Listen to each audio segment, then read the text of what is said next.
தான் வெற்றி பெற்றால் சட்டமன்ற உறுப்பினர் அலுவலகம் ராஜபாளையம் அரசு மருத்துவமனைக்கு மாற்றப்பட்டு அங்கு வரும் மக்களின் பிரச்சினைகளுக்கு உடனடியாக தீர்வு காணப்படும் என்று நாதாக வேட்பாளர் கார்த்திகேயன் தெரிவித்தார்.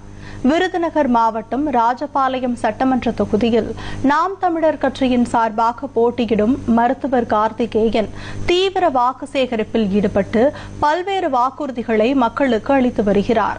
இதன் ஒரு பகுதியாக தான் வெற்றி பெற்றால் சட்டமன்ற உறுப்பினர் அலுவலகம் ராஜபாளையம் அரசு மருத்துவமனைக்கு மாற்றப்படும் என்றும் அங்கு வரும் மக்களிடம் பிரச்சினைகள் கேட்டறிந்து விரைவில் தீர்வு காணப்படும் என்றார்.